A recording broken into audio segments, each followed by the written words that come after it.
ओम शांति। 21/1/69 अव्यक्त मुरली। शरीर छूटा परंतु हाथ और साथ नहीं। सभी अव्यक्त मूर्त हो बैठे हो।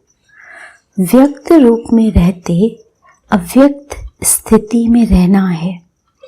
जब अव्यक्त स्थिति में स्थित हो जाएंगे तो उस अव्यक्त स्थिति में कोई उलझन नहीं रहेगी। वर्तमान समय चल रहे सभी पार्ट आप बच्चों को अति शीघ्र अव्यक्त बनाने के साधन हैं। डगमग होने की जरूरत नहीं। शुरू में यज्ञ की स्थापना भी अनायास ही हुई थी। जब आप शुरू में यज्ञ की स्थापना में आए थे तो आप सभी से निश्चय के पत्र लिखाए थे।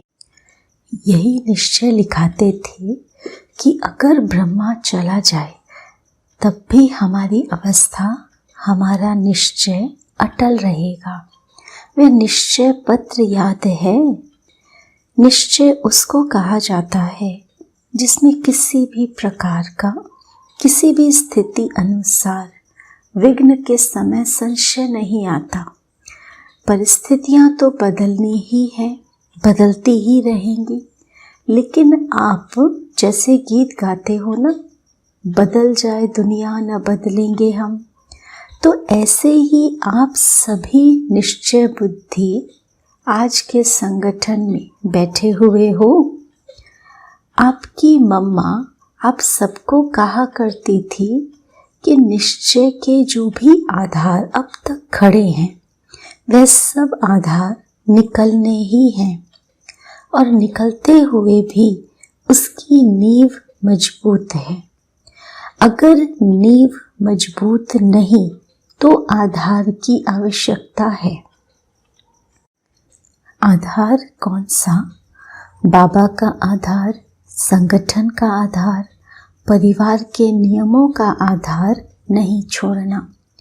परंतु परीक्षा के समय जो सीन सामने आती है उसमें निश्चय तो नहीं टूटा। निश्चय अटूट होता है, वह तोड़ने से टूटता नहीं।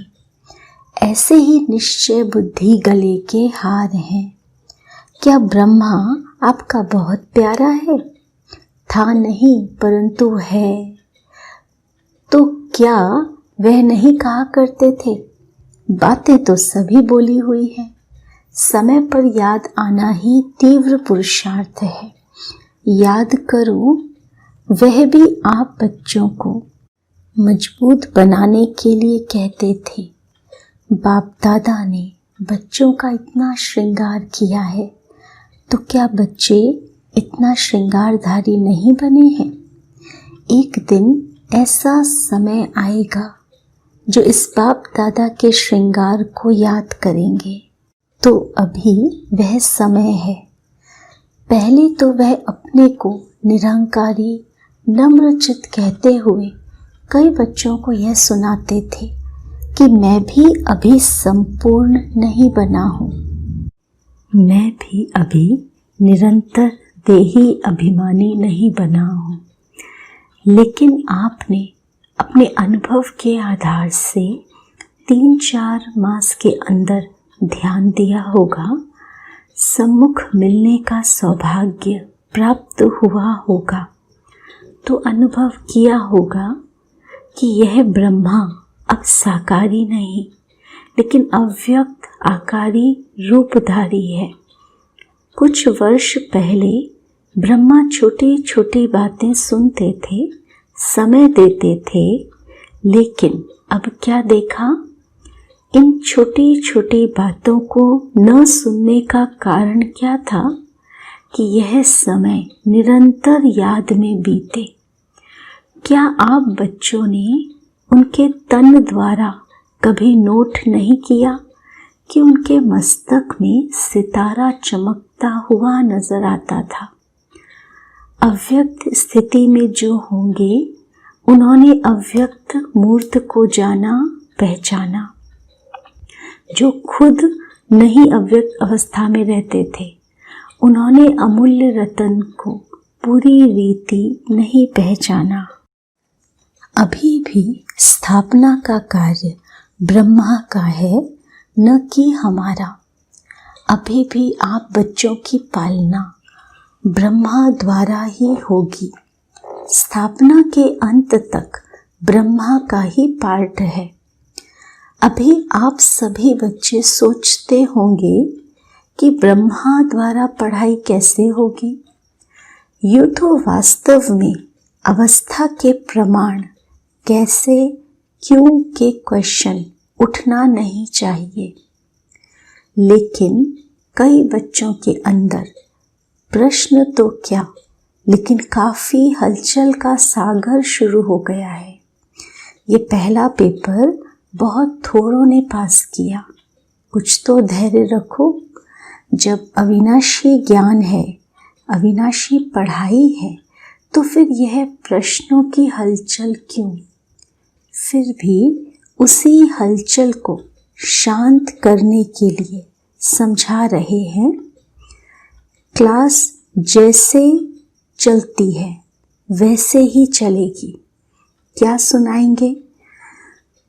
जो ब्रह्मा का तन मुकर्रर है, मुरली उसी के तन द्वारा जो चली है वही मुरली है। और संदेशियों द्वारा थोड़े समय के लिए जो सर्विस करते हैं उनको मुरली नहीं कहा जाता है। उस मुरली में जादू नहीं है, बाप दादा की मुरली में ही जादू है।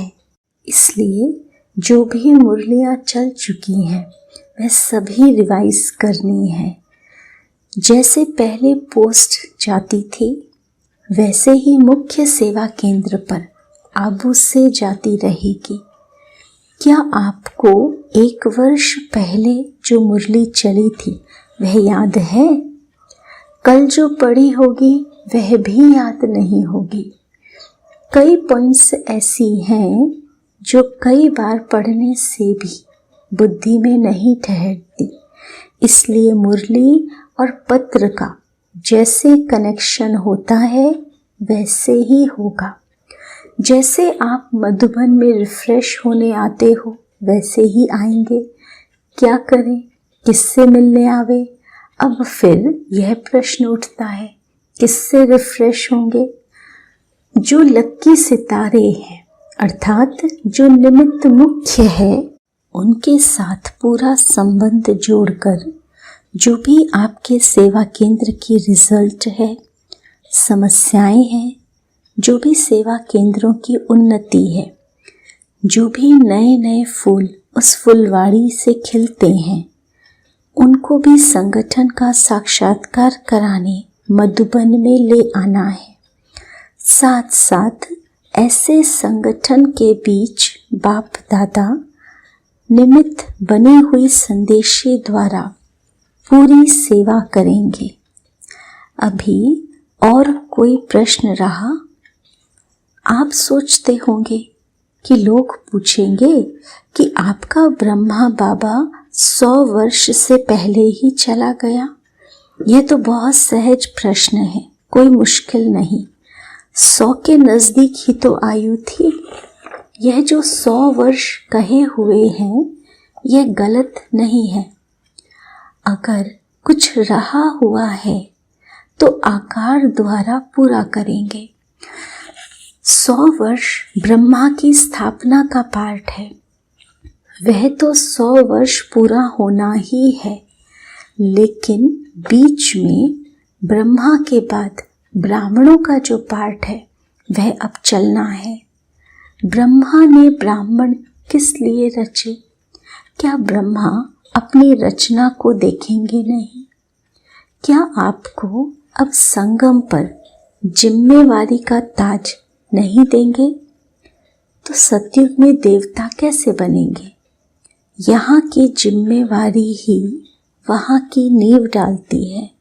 इसलिए जो भी आप बच्चों से प्रश्न करते हैं उन्हें यही उत्तर दो कि ब्रह्मा की स्थापना तो चलनी ही है। अभी बच्चों की पढ़ाई का समय बिल्कुल ही नज़दीक है। यह तो हर एक मुरली में मम्मा के बाद इशारा दिया है। क्या पेपर में तिथि तारीख बताया जाता है? जो पहले से ही बताया जाए उसको क्या पेपर कहेंगे? पेपर वह होता है जो अचानक होता है। किसके मन में जो होता है वह अचानक नहीं होता है।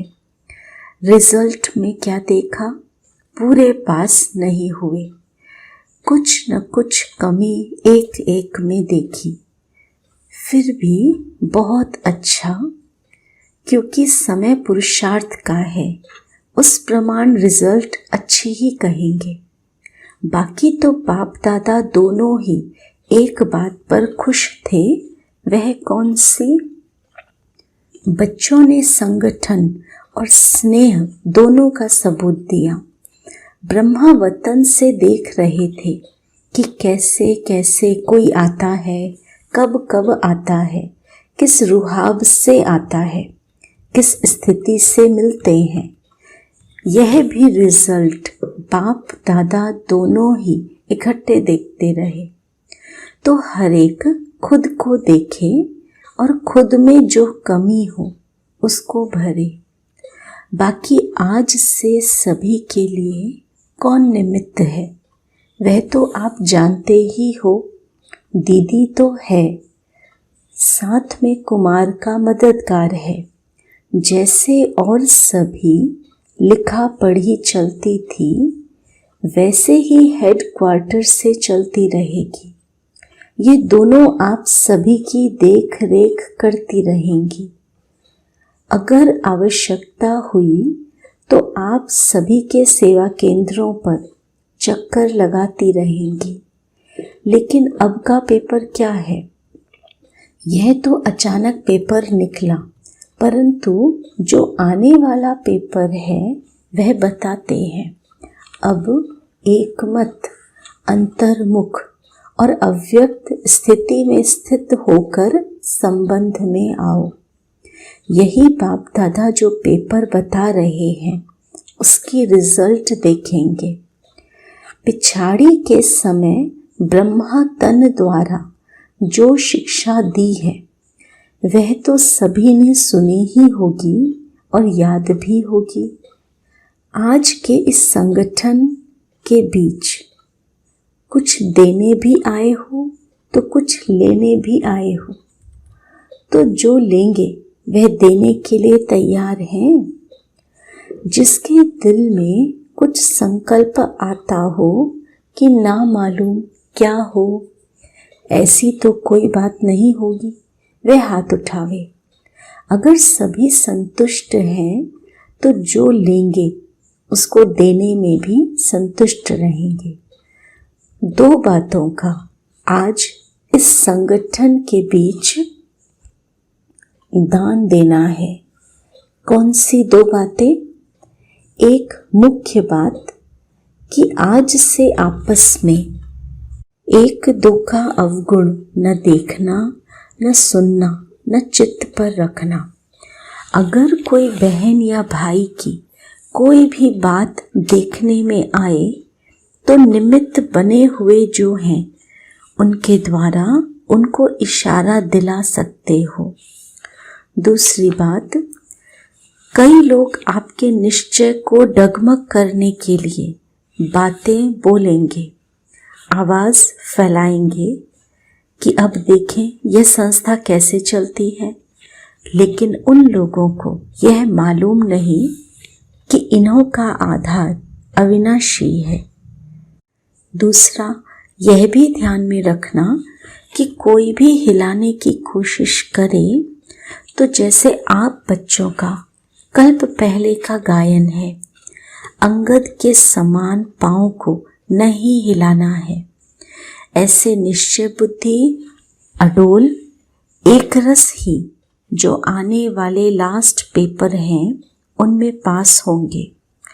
और ही ब्रह्मा द्वारा जो इतने ब्राह्मण रचे हैं, तो क्या बाप के जब बच्चे बड़े हो जाते हैं तो बाप रिटायर नहीं होता। अब ऐसे समझो कि बाप रिटायर अवस्था में भी आपके साथ है। आप बच्चों को कार्य देकर देखते रहेंगे। शरीर छूटा परंतु हाथ साथ नहीं छूटा, बुद्धि का हाथ साथ नहीं छूटा, वह तो अविनाशी कायम रहेगा। ये दो बातें जो सुनाई, पहला डगमग न होने का दान देना, दूसरा अवगुण न देखने का दान देना है। अब सभी बच्चे यह दान दें, जबकि संकल्प कर चुके अर्थात दे चुके। संकल्प की हुई चीज कभी वापस नहीं ली जाती। अगर माया वापस लेने की कोशिश कराए भी तो यदि अपने ऊपर जांच होगी तो पास हो जाएंगे। अभी एक और बात आप सबके ध्यान पर दे रहे हैं। बाप दादा की लास्ट मुरली में जो शिक्षा मिली है कि यह ध्यान दीदार ज्यादा चलाना समय व्यर्थ गंवाना है, इसलिए यह नहीं होना चाहिए। ऐसे न हो संदेशियों द्वारा सेंटर पर जो पाठ चले उसे आप चेक न कर पाओ, इसलिए यह निमित्त बनी हुई दीदी और कुमार का जिस संदेशी को मुकर्रर करेंगी उन्हों के द्वारा डायरेक्शन मिलेंगे। इस पाठ के लिए भी यह जिसको निमित्त बनाएंगी उस द्वारा ही रहस्य स्पष्ट होंगे। जैसे पिछाड़ी की मुरली में यह भी डायरेक्शन था कि भोग के समय वैकुंठ आदि में जाना व्यर्थ समय गंवाना है, क्योंकि यह घूमना फिरना अब शोभता नहीं। अब तो निरंतर याद की यात्रा और जो शिक्षा मिली है उसे प्रैक्टिकल लाइफ में धारण करने का सबूत देना है। अगर ब्रह्मा बाबा के साथ स्नेह है तो स्नेह की निशानी क्या है? स्नेह यह नहीं कि दो आंसू बहा दिए, परंतु स्नेह उसको कहा जाता है जिस चीज से उसका माना ब्रह्मा बाबा का स्नेह था उससे आपका हो। उसका स्नेह था सर्विस से। पिछाड़ी में भी सर्विस का सबूत दिया ना, तो स्नेह कहा जाता है सर्विस से प्यार, उसकी आज्ञाओं से प्यार। बाकी कोई भी ऐसा न समझे कि ना मालूम बिना हम बच्चों की छुट्टी के साकार बाबा को वतन में क्यों बुलाया, लेकिन छुट्टी दिलाते तो आप देते। इसलिए ड्रामा में पहले भी देखा कि जो भी गए छुट्टी लेकर नहीं गए। इसलिए यह समझो कि ब्राह्मण कुल की ड्रामा में यह रस्म है। जो ड्रामा में नूंदी हुई है वह रस्म चली। यूं तो समझते हैं कि आप सभी का बहुत प्यार साकार के साथ था नहीं, है भी। प्यार नहीं होता तो इस सभा में कैसे होते? साकार में फॉलो करने के लिए इनका ही तन था, तो प्यार क्यों नहीं होगा? स्नेह था और है भी। यह बाप बच्चों की निशानी है। इससे साकार भी वतन में मुस्कुरा रहे हैं। बच्चों का स्नेह है तो क्यों मेरा नहीं है? लेकिन वह जानते हैं कि ड्रामा में जो भी पाठ होता है वह कल्याणकारी है। वह विचलित नहीं होते। वह तो संपूर्ण अचल अडोल स्थिर था और है भी। लेकिन आप बच्चों से 1000 गुना स्नेह उनमें जास्ती है। अब स्नेह का सबूत देना है। यह भी एक छिपने का खेल है। तो विचार सागर मंथन करो, हलचल का मंथन न करो। जो शक्ति ली है उनको प्रत्यक्ष में लाओ। भारत माता शक्ति अवतार, अंत का यही नारा है। सन शोज फादर, ड्रामा की नोंद कराएगी। साकार बाबा ने कहा, मैं बच्चों से मिलन मनाने आऊँगा। अगर आज आ जाता तो बच्चे आंसू बहा देते। ओम शांति।